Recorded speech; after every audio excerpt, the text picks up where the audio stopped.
This episode of Vintage Stormfront Freaks has been previously recorded.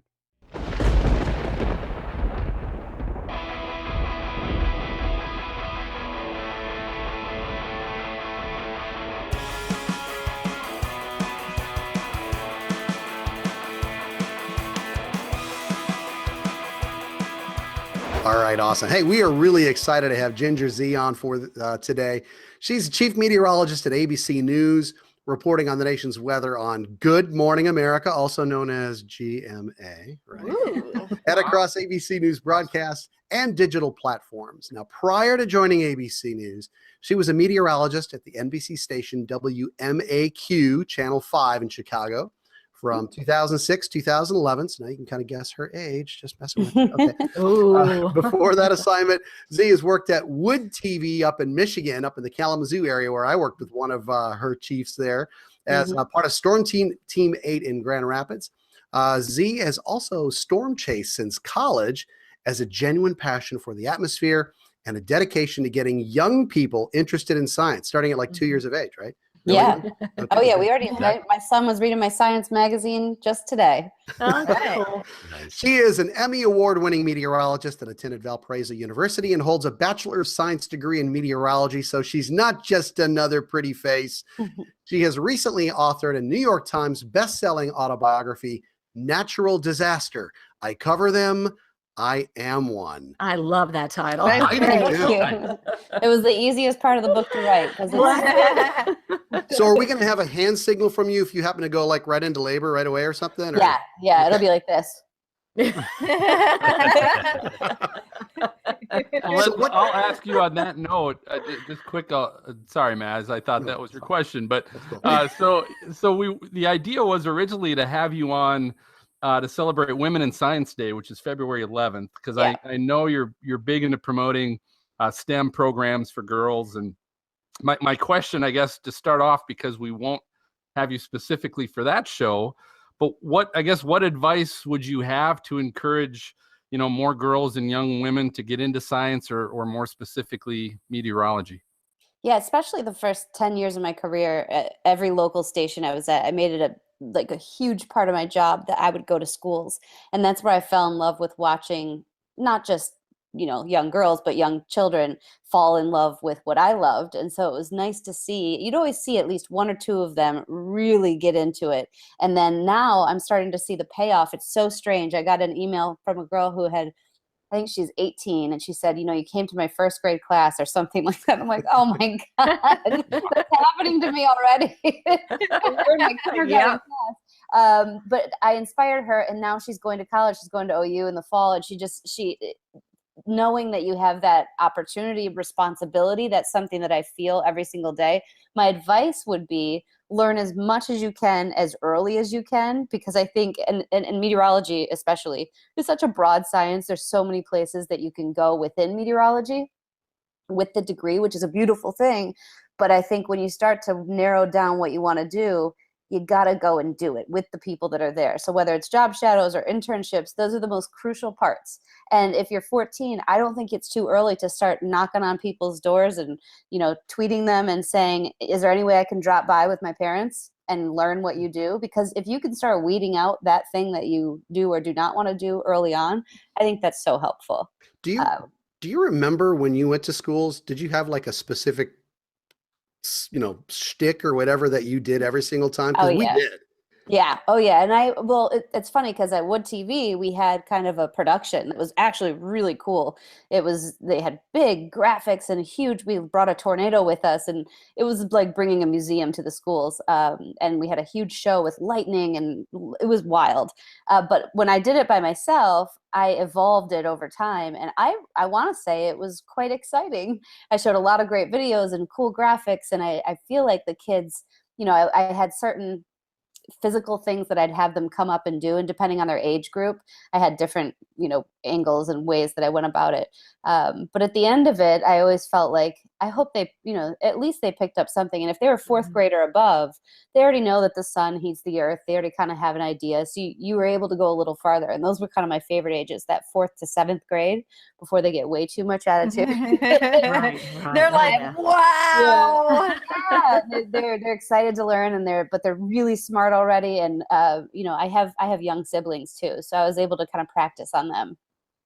You Did had they tech. make you any gifts? Like I did that for my kids' school one day, and they made me the sweetest gifts. Yes. Oh my gosh, And I always cards. got great gifts, great cards. There Mhm. were so many times where I would have the pictures sent later with, like they would do the macaroni around the sides, and I'd have like framed. When I was in Chicago, I did 3 a week. Every single week I was there. Wow, So, really? Right. That's a lot. And Wow, that is a lot. I dedicated basically a whole day to it. Usually I'd go from, I'd always try to make the suburbs close, but in Chicago, the traffic was so bad Yeah. that by the end of the day, I'd be more exhausted than any shift I had done. yeah. Oh, I bet. Teaching is so hard. Every time I'm around a teacher, I'm like, I don't know how you do it. I think what I loved so much, and maybe you too, Ginger, was the questions they had. Yeah. And the stories. They always had a story. It was Always. always, well, I remember there was a storm and lightning struck, closed, and they'd have these elaborate stories. And then you knew, it's like, you know what, maybe we have a couple. Maybe there's a couple in the class that really have a passion for this. So I just love the stories more I than like it now when I'll have adult producers ask me similar questions to what the kids They used to do. ask me. exactly. I remember that. Oh, I've Heats the earth? actually, those, and not to take away from our producers, they are brilliant in a lot of ways, but the world of weather is a very mysterious place to many people. That's why they have you. Yep, that is why you're an expert. But it's even like, and there'd always be one little boy, usually at a certain age group, like the 2nd to 4th grade, where he'd say, "What if 2 tornadoes came and fought each other?" And he'd Wait, what producer That's was my this? question. I was just going to ask you that. right? Wow. Oh, that's so cute. Yeah, I but there's know. always a teachable moment out of that. That's the beauty of it, is, you always, and I think that always helped my on-air ability, because everybody is a 2nd or 3rd grader level in a That's lot of true. ways, and not without making it boring or speaking down to them. I never did that. I was always with the kids, like with them, understanding it, and it helped me understand it better. And I always say, I think the school talks helped. Storm chasing was invaluable in my experience and ability to be better on television. But then when I got to ABC, probably the thing that capped everything off for me, as far as understanding the atmosphere better and just being in it, was paragliding. And I know that's a very strange transition, but that is one of the other things that I know anybody who's flown an airplane has felt. But I think there was even a difference in I got into paragliding enough so that I was able to do it in 3 different places across the world. And Oh my it was gosh. unbelievable experiences. And to be able to be in the atmosphere, flying at one point off the Himalayan foothills with a vulture eating out of my hand and watching birds What? circling me. That's creepy. And Oh my- riding thermals and watching for the thermals and then circling them up. I'd never understood the atmosphere, even though I knew it. I'd never understood it at that level. When we were flying to 10,000 and then above 10,000, you could feel the difference, and you're open to it. I mean, you're a bird. So that is I always say, like, when I talk to, kids who want to do this, or they want to be better on TV. I know paragliding is kind of extreme, but I actually think but it really did help me. So from school talks to, storm chasing, and then I'd say being up in the atmosphere. So how did Those are all storm the chasing things. help you? How did that Storm help you? chasing's, I mean, when I went to college, and I had always wanted to be in the weather when I was, young and outside, and I always enjoyed thunderstorms.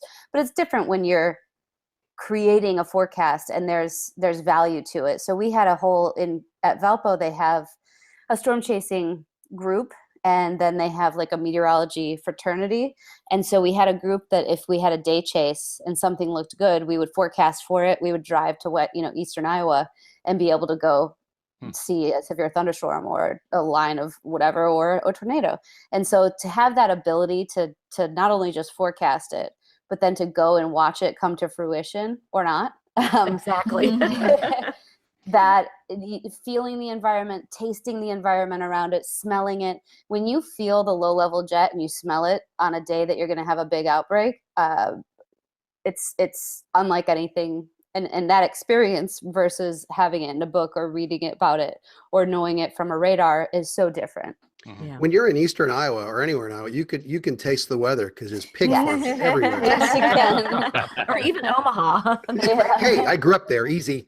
I know. I lived there too. That's right. I forgot. Creighton girl. The flying part you said is great because that's where I started before meteorology, but it's true. Like to be in a thermal or to see how what you feel at an upper level compared to the surface is how it's all so connected. And it's so something just clicks in your brain. Yeah. Like I think that's where you get that click, that light bulb moment, I guess you want to call it. But yeah, that's good. I finally found somebody else who knows that. And in paragliding, you have the upslope, like on the sides of the mountains. That's what gets people in trouble a lot of times. But up and down slope on each, and you have to really know the mountainsides. These guys who I was with are flying in the World Cup of paragliding, so they're the best of the best. And we were just doing it in all these different mountain ranges. I did it in the Andes, I did it in the Southern Rockies in Mexico, and in the Himalayas. And to watch them magically traverse these mountains with their bare, just only having 2 pulleys is very powerful when it comes to knowing, like they know more about meteorology than probably everybody because they have to save their own life. Well, they're like a particle in the atmosphere, basically, Yep. So they have to know all that. That is so awesome. So how'd you get started in that? How'd you start to paraglide? So when I got to ABC, we had a slow kind of fall. I had been hired in the fall and early winter, and really it was like a drier winter. We didn't have a ton. And one of my producers on the weekend, the executive producer, he was like, I don't know why, but you seem you love storm chasing, whatever. Would you consider going on this World Cup of paragliding? I've tried, and every correspondent and every anchor laughs in my face. And I'm like, yeah. So he's like, jump off a mountain and risk your life for television. And I'm like, that sounds great. Young, no kids, sure. Yeah. So the first one I went to was in Mexico. We flew into Mexico City, and then it was at Valle de Bravo, which is where all the monarchs actually do their annual, come together moment. Migration. Yeah. And so I got to do 2 stories. I got to do the migration of the monarchs, and that's how we got a twofer, which is always good because if you can sell the executives on, I'm going to get another story out of it.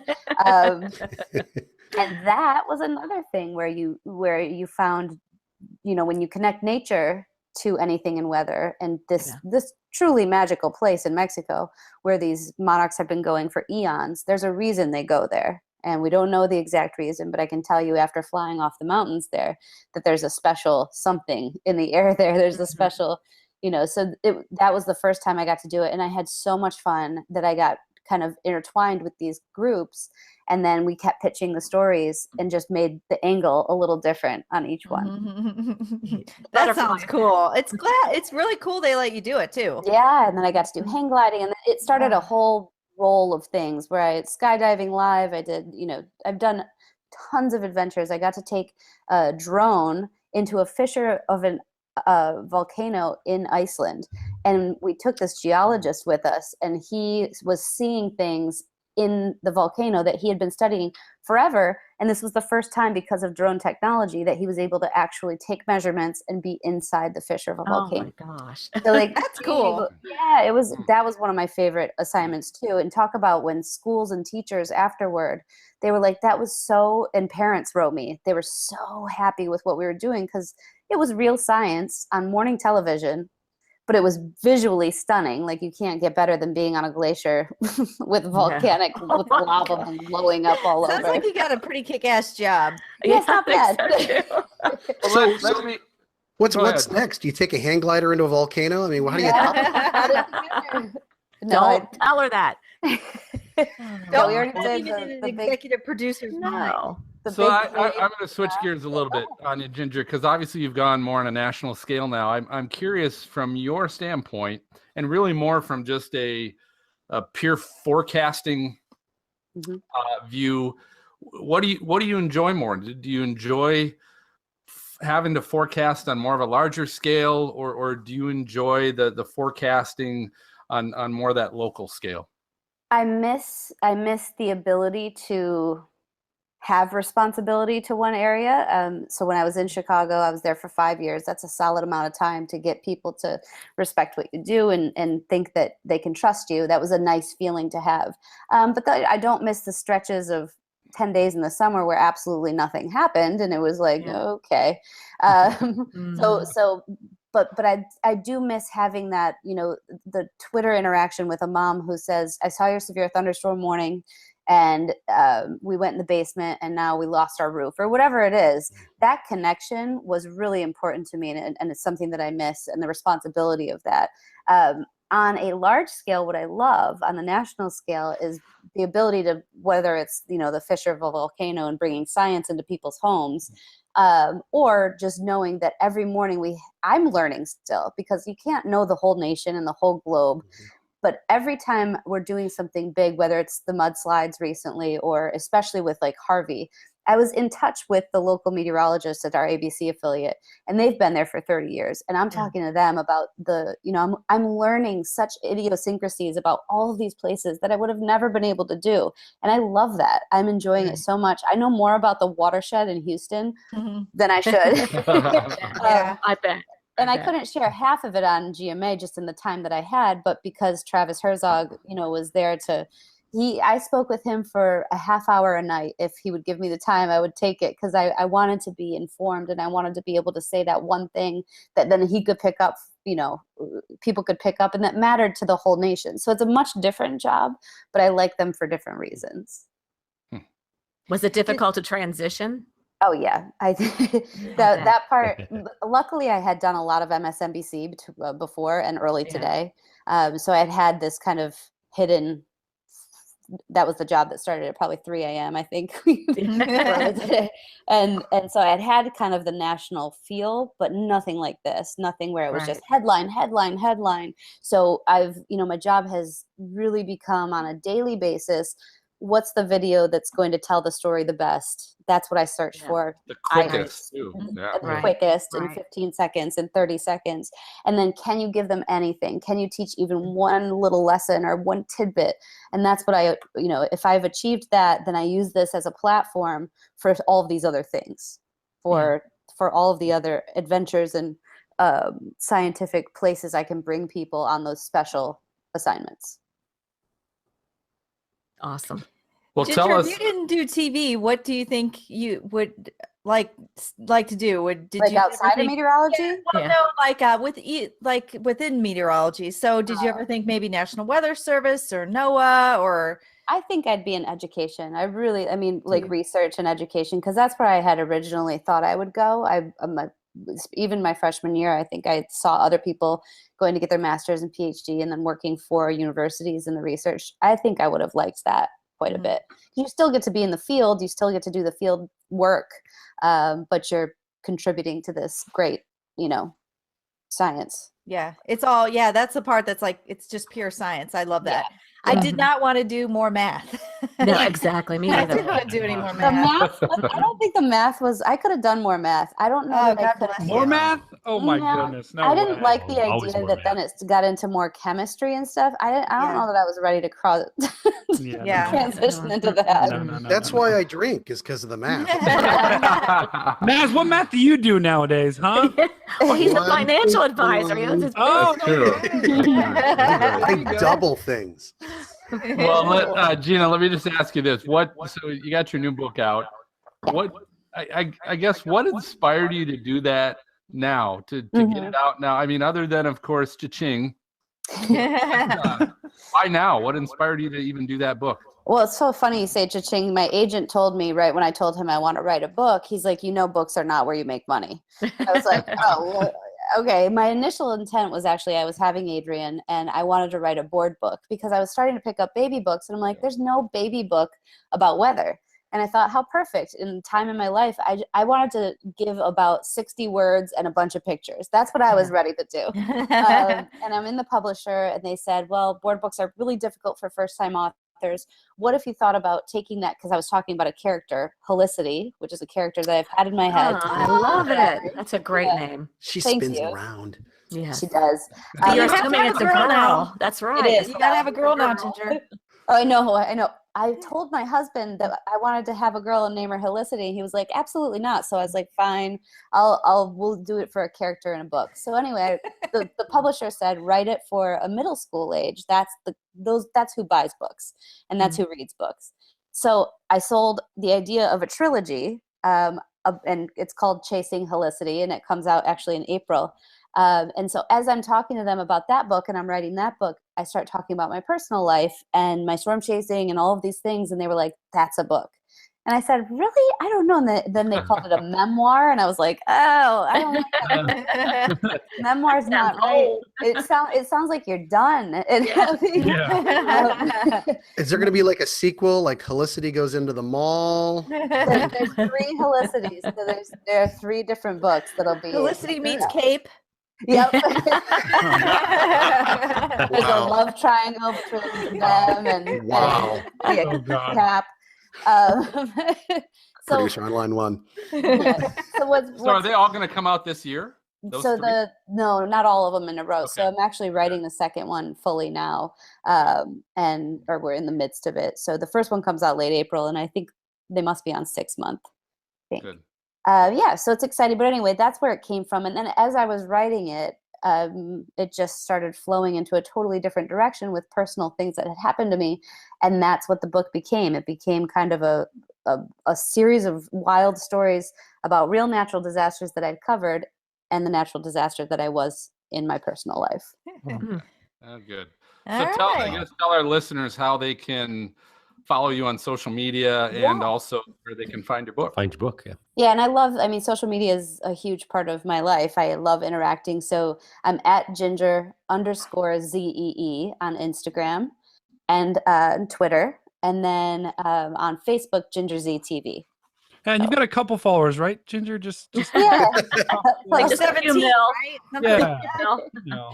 A couple. Yeah. I am grateful for all of them. I think it really started, I mean, the interaction, especially on Twitter. Twitter's like a big place where I just constantly have interaction with folks. I love doing that because it still feels like I have a touch on what's happening a little bit.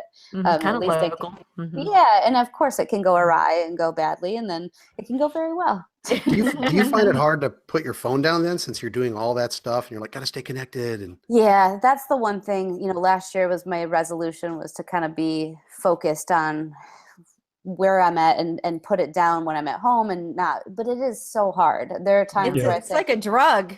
it is. No, it's a total Really? drug. Crack. It is. so are you down to like 20 hours a day now? Or I did that. I used that app for one day that tells you how much you use your phone, and I was so embarrassed I had to turn it off. Oh, really? Yeah. app off. You turn the app off, right? Oh. Yes, You can get help correct. for that. Tonight we welcome Emmy-winning storm chaser Jeff Piotrowski. He's become a storm chasing legend, documenting and filming well over, get this, 900 tornadoes. Giddy up. No kidding. 24 hurricanes, ice storms, wildfires, and every other kind of extreme weather. Jeff's company, Storm Productions, holds the world's largest private collection of historic weather events and survivor stories. Back in 1994, he received an Emmy for Day of Tornadoes for his coverage of the Gainesville, Texas F2 tornado.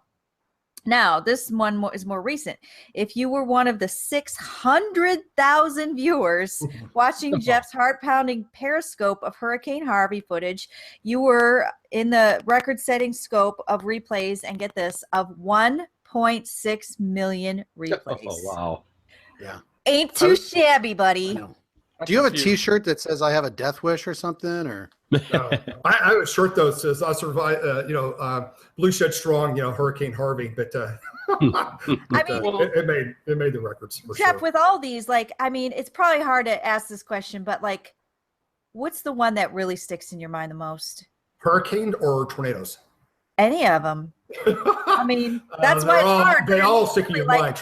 Was there ever one that stuck in your head because you felt like you're in the most danger, or was just so unbelievably spectacular? Well, I mean, there's guys, to be honest with you, there's probably, I got top 20 or top 100 countdown. Boy, tornado-wise, Joplin, absolutely. The F5 ripping through the city, on a Sunday afternoon, Sunday evening, the amount of the sheer damage and scope of injuries and fatalities of that event, which, watching that at ground zero, literally watching the city get leveled in front of me, that was heart-wrenching, gut-wrenching. And then going and pulling people out of the rubble was horrible. God, all the Oklahoma City, the big monster tornadoes, the F3 and 99, F5 and 99, the more first, second, third tornadoes, the El Reno monster, really monster tornado.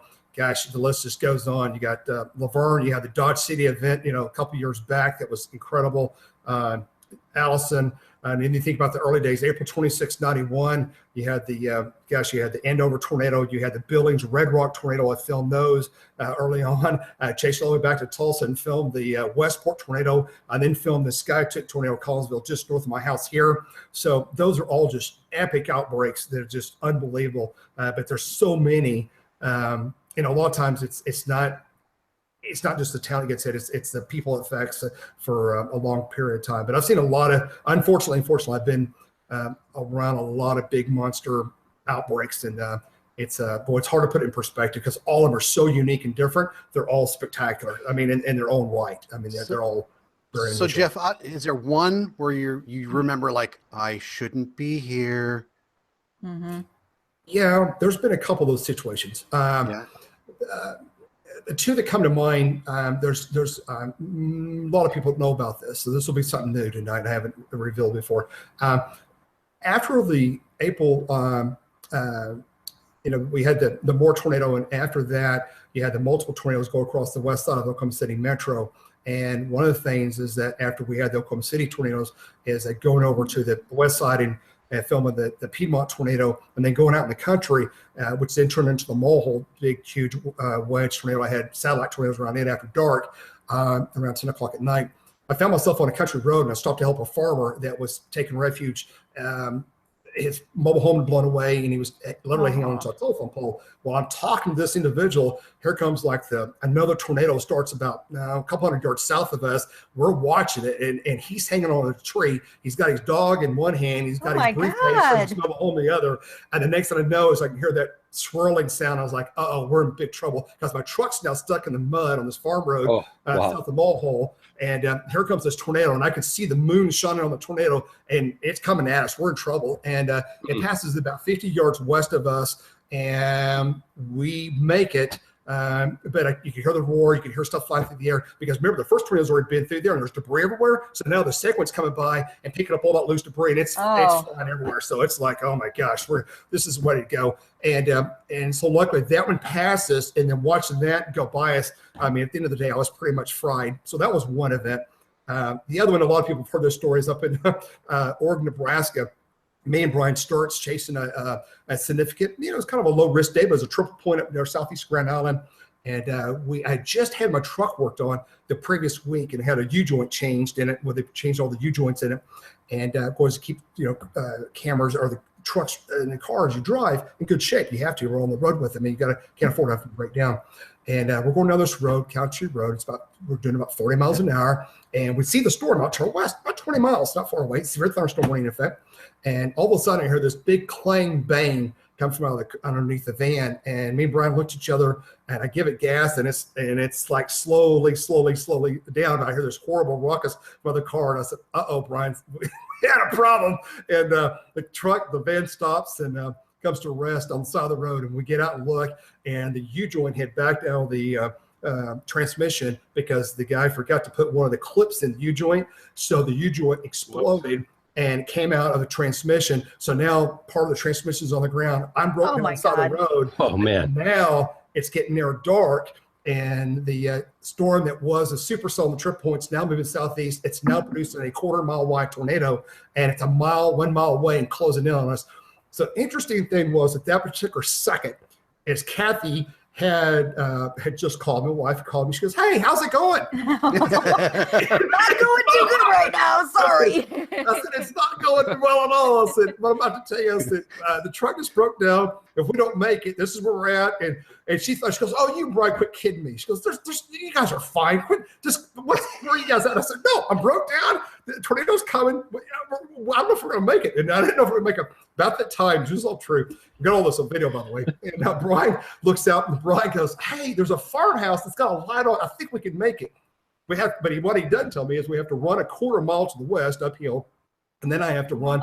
We both have to run about a quarter mile north in a field. The whole way I'm doing an incline, and there's quarter to baseball hill falling while we." I bet you good that's Lord. the best quarter God mile damn. time you've had in a long time. That year, I think I broke the Nebraska all-time running. They could have brought me in as a football quarterback that year. But I mean, Brian and I took off. Brian was carrying the camera, and we both were even going uphill. And then we broke to the right, headed north up this gravel road to this house. Hearing the roar of the tornado, and I could see the fence line, the ridge line back to my west about a quarter mile, and this tornado is about a half mile wide now. It's moving southeast, and I could see, peripheral. It's dark, but I could see whole trees coming out of the ground like just torpedoes. Oh and my God. And the winds were out of the east at about 80, and we're dodging hail, and things are zinging overhead. And I get to the front door of this house, and I'm out of breath. And I passed Brian about halfway up the driveway, and he's making his way up. And I knock on the door real quick, and a lady, the homeowner, knew something was wrong. She knew we broke down because she saw us out there. And her name was Mary. I won't tell you her last name, but anyway, nice lady. And knocked on the door, and I said, "Do you have a basement?" And she wanted to know why I was yelling. And of course, by that time, on the front porch, and those farm homes up in Nebraska, a lot of places in the U.S., you have those old metal rails on the front porch, and those were screaming, whistling, going, because the wind was like 85 miles an hour in the east with flying debris. And about that time, she goes, "Why do you ask?" And she's hard to hear, I find out later. And about that time, it's all true, this is crazy. About that time, the eastern wall of the tornado is now getting ready to impinge to the west side of her house. And I've got missile debris, which are boards and trees, puncturing her west walls of her house. And that's what got her attention, because when the west windows broke in, she looked that way, the deal, and she goes, "What's that?" I says, "Tornado. If we don't get to your basement now, we're all going to die." And she unlocked the door at the last second. She went off to the kitchen. Brian was right by the time I was coming through the gate, and he got to the front lip. They have the old seals, the weather seals, raises up the door. Brian trips on that and does a face plant in front of the door with the camera, and the camera's still rolling. You hear the roar of the tornado. And about that time, I can see the roof starting to come off the house. And so I follow her. I let the electric story out, and I see her dive through the kitchen. I was like, "Where's she going?" And we go to the kitchen. And so once I get into the kitchen, she runs down the stairs to the basement, and I'm right behind her. And I see her dive under the pool table. And I'm like, me and Brian gotta go. We're down here now. And so underneath those old farm homes, they have washers and dryers. A lot of them do, near or just under the staircase in the basement. So me and Brian, it's pitch black. We're trying to feel how we can hide under the stairs, and we wedge ourselves under the stairs. And I can literally feel the stairs. The only way to describe it is I could feel the stairs on my back, and the stairs are doing this as the roof and the walls above us are going off. And they're going off. And the air sucking out of the basement, the dust is falling in on us and all that kind of stuff. So that lasted about 40. This moment brought to you by Depends. Yes, it was. That's and, right. It was scary. And so after we went through all that, what was amazing on this next scene was just totally incredible. And remember, one of the things I did after I hung up with Kathy is I called 911 and told me it broke down. I trailers on the ground, tell the weather service, this is where we're located, and this is about where I'm located. And they said, "Okay, call us after it passes." That's what the 911 dispatcher told me. And it's true story. It's what they said. And so when we get done and we're going up the stairs to see what's left of the house, the door's still there. As we open the door, the homeowner says, "Get out of my way, I want to see." And the roof was gone. The east wall was gone. And she had a big farm. There's a big family farm there. And the tornado was going through the cornfield, and I could look up and I could see the crescent moon. The tornado was still going through the field. That we had cows hurt, and then they took the grain silos, the grain the tractors, combine tractors, they're gone. And I hear propane leaking. I can smell diesel. Oh, so the only thing that was standing, one of the things that was standing on the house was the north wall of the house. And it had the old rotary phone on the north wall of the house because all the lines were buried out there. So I pick up the phone. There's a dial tone. Oh my gosh. I was like, oh my gosh. I look at it, I said, dial tone. And I dialed 911. It's a rotary phone. And the same dispatcher picks up the phone. It goes, There is only one. 911. And I go, he goes, what's your emergency? I said, hey. And I turned around and looked at this lady. I said, what's your name? She says, Mary. And I won't tell you her last name. She goes, I'm Mary so-and-so. And they go, oh, we know where you're at. He goes, I've got help coming on the way. Now, this next scene is I'm on top of this crest of this meadow in the middle of Nebraska cornfield, and it's pitch black. I mean, there's nothing. Power's out, electric's out. And you remember the scene with Smoking the Bandits where you got the police waiting out in the country out in the woods for you, the lights on? Well, when I hung up, I literally saw lights, fire trucks. I saw the cavalry coming from every county around was coming in. And I mean, as far as you could see, there's lights coming. And about 15 minutes, the first fire truck gets there. The fire chief goes up. He goes, hey, are you the storm chaser? I said, yeah. He goes, well, I've got good news for you and bad news. He goes, your truck didn't survive. He goes, it's got impaled by the grain elevator. And it did. It was totally impaled. And then he goes, good news is we're all here to help you. And he goes, by the way, the local Chevy dealer is bringing you a Suburban, and we're going to get you loaded up so you can get to the hotel tonight. And Wow. Nice. Wow. The people of Nebraska was just fantastic. The locals there were fantastic. Mercy Management was fantastic. The local Chevrolet dealership was fantastic. But later that night, we get to the hotel about 1 a.m. Me and Brian, this is funny. This is real funny. Don't normally go into this much detail. Do I have time to get popcorn? This is awesome. No, this is Yeah, picture. And then I'm taking a shower. This is true story. And I find corn in my hair. I got corn. I got pieces of corn in my hair. And I'm like, oh, the bathtub's got corn in the bathtub. In the shower. And during the tornado. It's just, I mean, this is crazy stuff. So that's just one encounter I've had. That was a close one. That was a real close one. That was pretty close. On behalf of all Nebraskans, though, I'd like to say you're welcome and welcome to be one of us. So yes, yeah, Nebraska folks are wonderful. I've had great still times in have corn in Nebraska. my hair too. So Yes. It's good though to hear the best in people. You know, Oh, absolutely. you know what I mean? Absolutely. When things like that happen, you always see the best out of people. Oh, sure. Well, Jeff, I'm going to ask you this. That was. I think we should probably end the show on that because we're going to beat That's pretty good. We're just But, warmed up. I've got hundreds of stories like listen, that. I do want to hear a little bit about one of the biggest reasons we actually reached out to you at one point a few months back was because of Hurricane Harvey that you have previously mentioned. So that obviously caught a lot of footage and a lot of viewers, and I guess tell us a little bit. How did you end up where you ended up? How did you pick that target spot and find the local? I think you were in a car wash or something like that. Yeah. And then I heard something about you were talking to your wife and something went out. Yeah. So yeah, tell us All a little that bit of that Hurricane Harvey story. Watching Hurricane Harvey, the models of the National Hurricane Center, Weather Service, and the models, quite frankly, between the Euro and the GFS and the Hurricane Wharf, the models have gotten better every year. They're good. And of course, the models, watching this wave coming off Africa, going into Southern Caribbean, and it's like, 4 or 5 days out, it's like, hey, it's starting to look like it might be a hurricane. And then, hey, it might be a major hurricane. And the models are kind of hinting that. So as we start getting with that 72-hour window, and the models are really bullseyeing, between Corpus, Houston area is going to have some kind of landfall, and just kind of focusing on that. About 2 days before, I had a business meeting a couple days before that hurricane in Texas. Left Dallas, went to Corpus, got there late at night, almost midnight. And then the next morning, you just kind of refine. Once you get in the zone, the area, then you kind of look at it. Is this thing going to wobble back to the west? Hurricane Center had a really good job at going just barely east of Corpus, a couple days out. And at that point, it was like getting down to the once you're on the ground there, is you have to talk to the local emergency management, talk to the police, talk to the people that live there.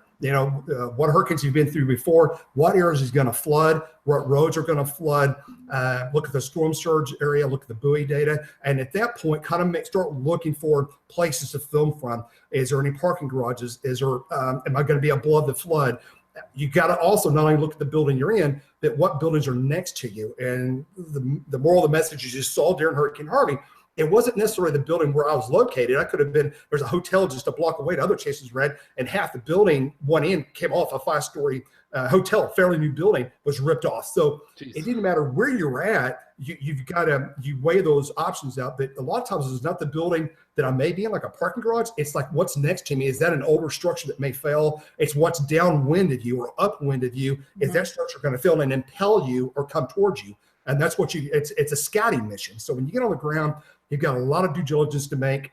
Mobile homes, and there's a lot of mobile homes and fifth wheels down there because there's a lot of seasonal people that go to the coast in the summer months and winter months. So that's how you kind of scope those areas out. And the only that I could find that made sense to me was the car wash was north-south oriented, and they had kind of a number of the walls, because I knew the winds were going to be the east to east-northeast at 100 to 140 as the eye wall approached us, and I wanted to put as many walls between me and the flying debris, so that's why I got it kind of on the west side of the car wash, so I had as many walls between me and whatever was going to be coming in from the east. That's exactly what happened. And unfortunately, we had a tornado.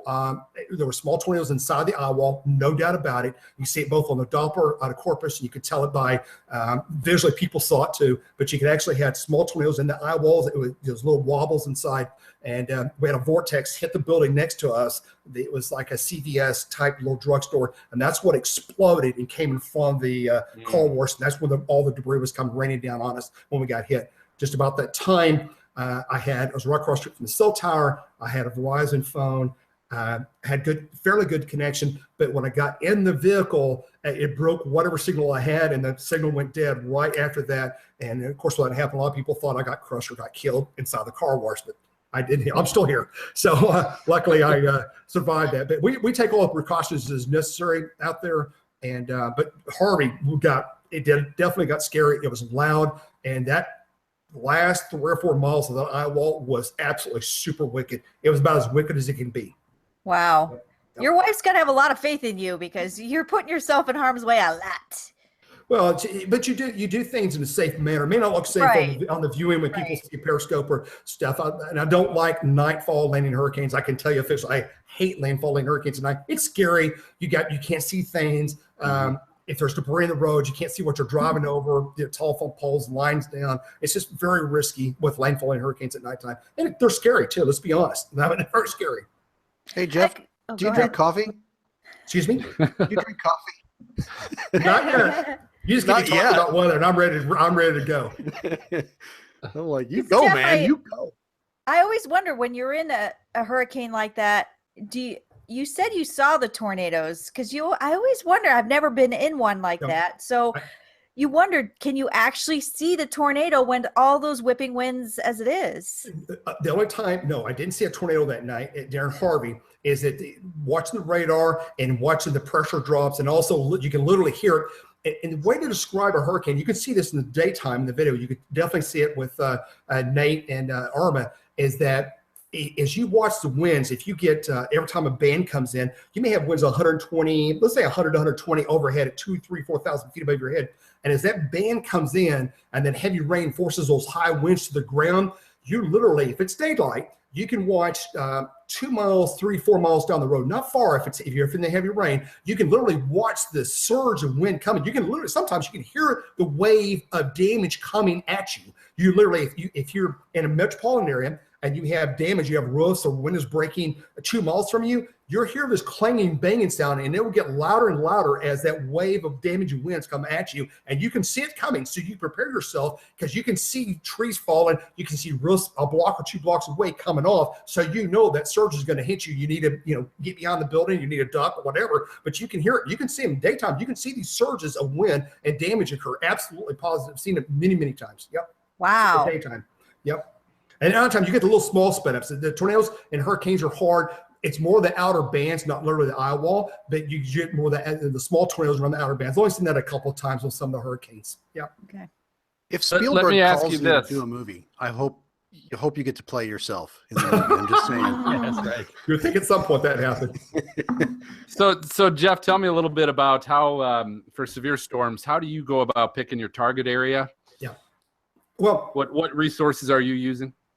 I use everything at my disposal. And you look, let's let's look at the big 30,000-foot picture. The GOES R16 rapid scan satellite, massive breakthrough in technology. I'm a big technology guy, and I love that type of technology. The SPC page, cell surface test page. Where's the moisture flux for the day? Where's the cap? Where's the instability? Where's the wave located at? I look at that hourly. A lot of times on the bigger days, looking at the HRR model. Looking at 3-kilometer wharf, looking at the high-res models as we get closer to the event and looking at where the most likely area of the biggest storm of the day. It's not necessarily the biggest tornado. A lot of times you may want to go to, I don't want to be in the heavy rain. I don't want to be north of the warm front. Maybe I want to be where it's a little bit more capped, and I want to see something a little bit more photogenic. So I want to get back where I know the cap's going to hold on a little bit longer. May not tornadoes early and may not see as many, but it may be more photogenic. So as the day unfolds, it's very fluid and dynamic like the weather. You got to be nimble. You got to be flexible.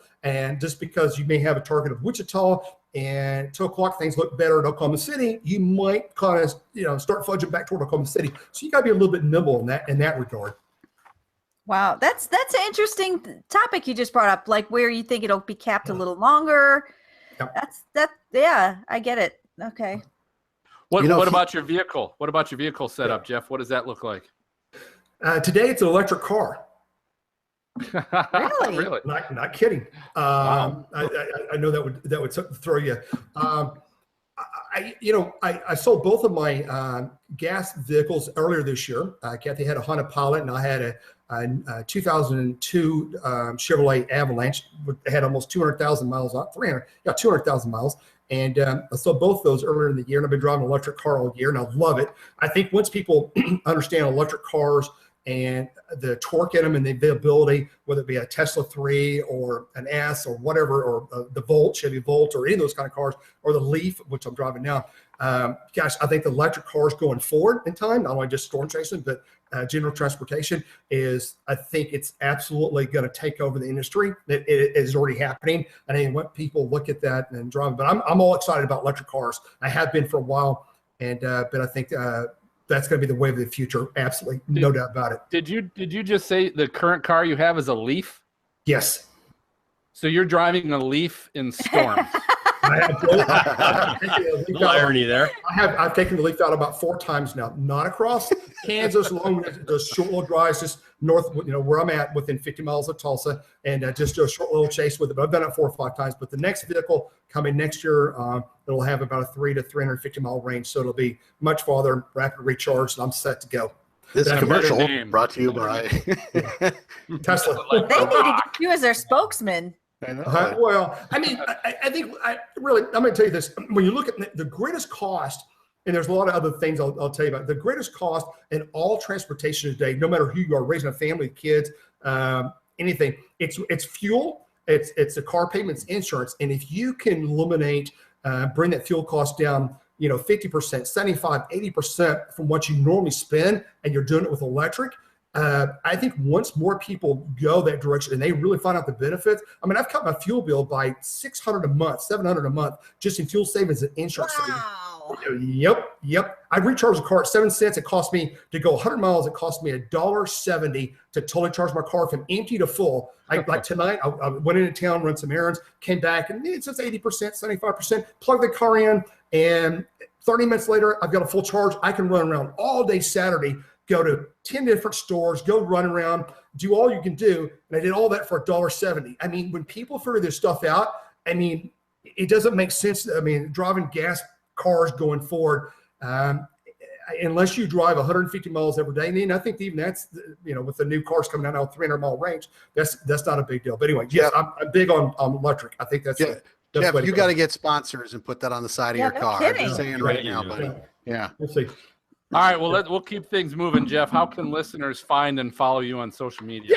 So twisterchasers.com on the main website, and then Jeff_Piotrowski on Twitter. And then we got Periscope follower. We have a lot of Periscope followers. And I have to thank all the Periscope followers that watched us during Hurricane Harvey, because there were lots of them out there. And then the Blue Shed became very popular overnight. The Blue Shed that was filming in front of the car wash became very, very famous, as we all know.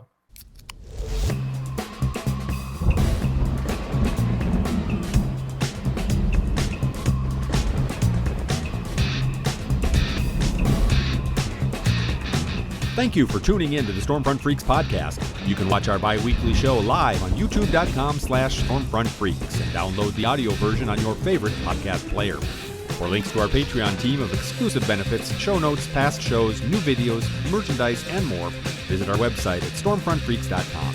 While you're there, check out our interactive chaser radar from our friends at zoomradar.com.